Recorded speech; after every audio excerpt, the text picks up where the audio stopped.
The world remembers her as Dorothy, skipping down a yellow brick road toward hope and dreams. But what they never told you was that behind every smile, every song, every curtain call, Judy Garland was living a nightmare that Hollywood spent decades hiding. 3 people knew the full truth about what happened in those MGM dressing rooms. 2 have passed away, keeping their promise of silence. The third has never spoken publicly until documents emerged that changed everything we thought we knew. This isn't the fairy tale they sold you. This is the story they tried to erase. August 1939, Culver City, California. Inside the sprawling MGM studio lot, 16-year-old Frances Gumm sat alone in dressing room number 14. In 3 days, the world would meet her as Judy Garland in The Wizard of Oz. But right now, she was staring at a small white pill in the palm of her hand. The studio physician had placed it there an hour earlier with a simple instruction. Take one before every appearance. It will keep you energized and focused. What he didn't mention was that this tiny pill would become the first link in a chain of addiction that would follow her for 30 years. But Judy's tragedy didn't begin with Hollywood fame. It started much earlier, in a small Minnesota town where a little girl with an extraordinary voice learned that her gift came with an impossible price. Grand Rapids, Minnesota, 1929.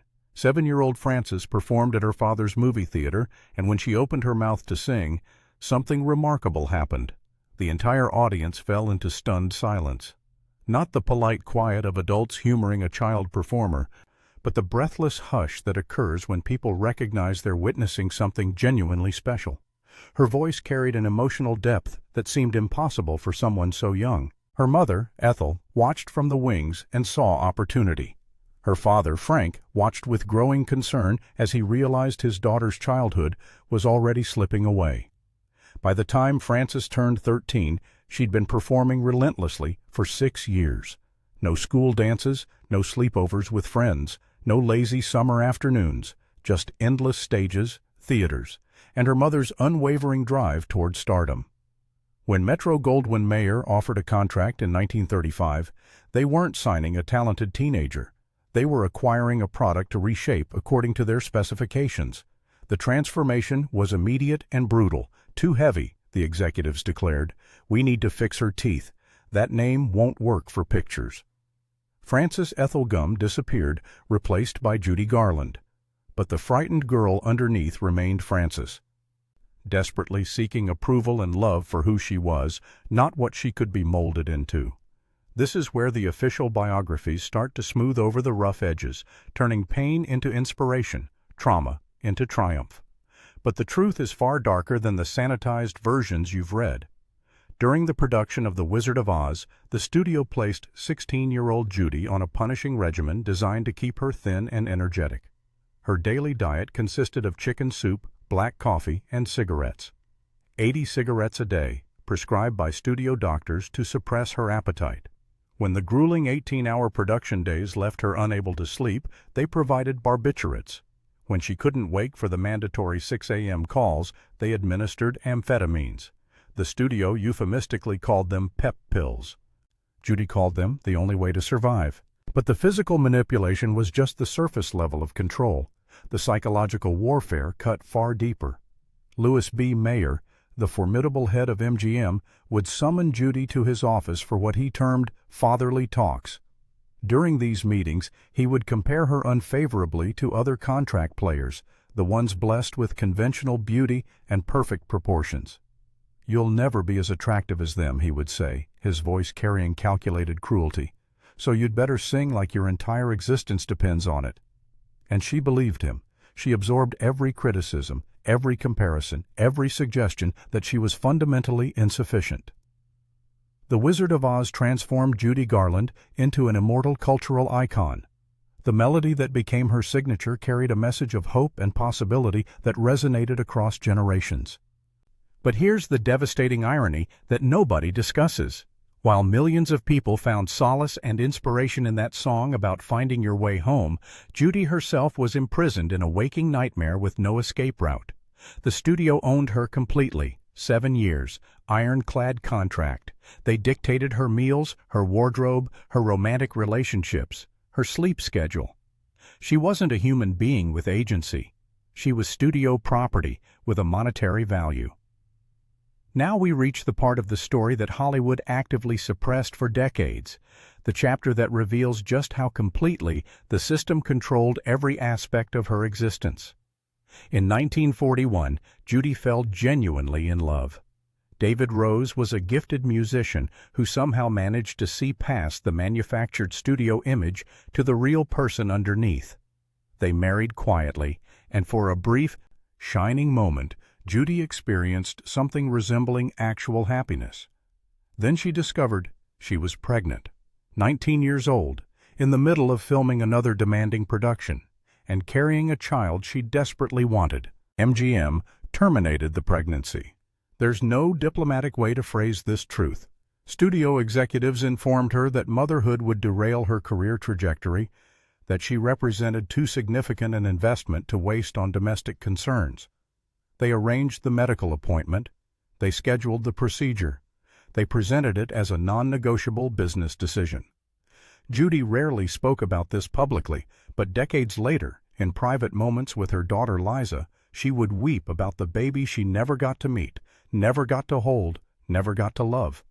This moment shattered something fundamental inside Judy Garland that would never properly heal. She dove deeper into the pills, into relentless work, into anything that might numb the anguish even temporarily. And MGM? They maintained the same merciless schedule. More pictures, more recordings, more publicity appearances. When she began missing scheduled call times because the medication left her barely functional, they labeled her temperamental and difficult. When the pharmaceuticals caused weight fluctuations, they called her unprofessional and uncommitted. But here's what makes this tragedy even more heartbreaking.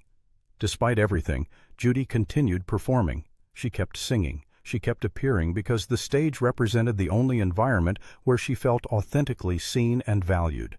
Under the lights, in front of an audience, she transcended being the broken young woman from the studio system. She became an artist. She embodied power. She experienced love.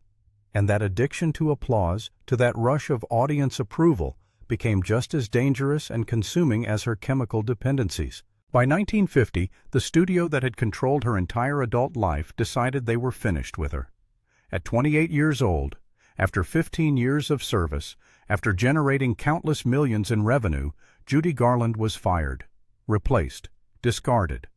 The girl who had sacrificed her health, her youth, her dreams for their profit margins was now, in their cold assessment, too unreliable to employ. That year, Judy attempted to end her own life twice. The press dismissed it as attention-seeking behavior. Her close friends understood the devastating truth. This was a woman who had been systematically exploited and then abandoned by the very industry that created her public persona. But here's what the studio executives fundamentally misunderstood about Judy Garland's character. Beneath the addiction, beneath the trauma, beneath the damage, lived an absolute fighter.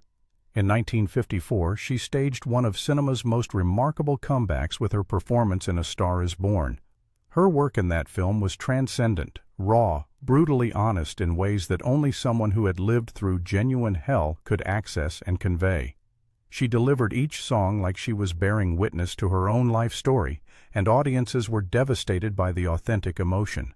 She should have won the Academy Award that year. Industry insiders acknowledged it. Even her fellow nominees privately admitted it. But on Oscar night, the award went to Grace Kelly instead. Judy was in the hospital giving birth to her son Joey when the announcement was made. She smiled for the photographers gathered at her bedside, but witnesses reported that her eyes betrayed a different reaction entirely. Another disappointment. Another moment of being overlooked despite extraordinary work. Another painful reminder that Hollywood's promises were written in disappearing ink. The 1960s brought new chapters of struggle. Another marriage, her fourth, to a man named Mark Herron. It collapsed in less than 12 months. Despite earning millions throughout her career, Judy was essentially destitute. Predatory business arrangements, expensive divorces, and mounting tax liabilities had consumed everything. She owed the government over $500,000. The woman who had once been among the world's biggest stars was now accepting bookings at small venues just to cover basic living expenses and crushing debt. Yet here's what simplified historical narratives often overlook. Even performing in modest venues, even when her voice carried the wear of decades and her body was failing, Judy Garland could still reduce a room to emotional ruins. Her 1969 performances at the London Palladium drew reviews calling them among the most emotionally powerful theatrical experiences critics had ever witnessed. When she sang her signature song, hardened reviewers found tears streaming down their faces. Because they weren't simply hearing a melody. They were hearing a complete life story compressed into music, every moment of pain, every act of survival, every refusal to surrender. London, early summer 1969. Judy was living in a small flat, barely managing day-to-day survival. Her fifth husband, Mickey Deans, tried to provide support, but Judy was too far gone. The pills, the alcohol, the accumulated decades of systematic abuse had finally caught up with her exhausted body. She was 47 years old, but looked 20 years older. On June 22, Mickey discovered her deceased in their bathroom. The official determination was accidental overdose of barbiturates. The clinical cause of death was as tragic as the life that preceded it. But here's the detail that continues to haunt people who knew her during those final days. 72 hours before her death, Judy telephoned her daughter Liza. They spoke for nearly 2 hours. Judy told her daughter that she felt exhausted beyond measure, but also strangely liberated. Free from studio contracts, free from executive control, free from people who had exploited her gift for their gain. Liza later said her mother's voice carried an almost peaceful quality, as though she had somehow made peace with everything that had happened to her. The funeral took place in New York City. 22,000 people formed lines that stretched for blocks to pay their final respects. Not studio executives, not wealthy producers. Ordinary people who had grown up hearing her voice, who had found comfort in her songs, who recognized in Judy Garland a mirror of their own struggles against systems that tried to break them. James Mason delivered a eulogy that included words still quoted today. Judy gave so much and received so little in return.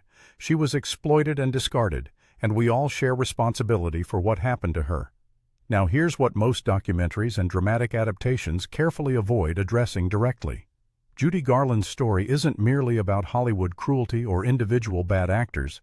It's about an entire system that viewed children as exploitable resources, that fed young performers dangerous pharmaceuticals to control their bodies and schedules, that consistently valued profit margins over human welfare.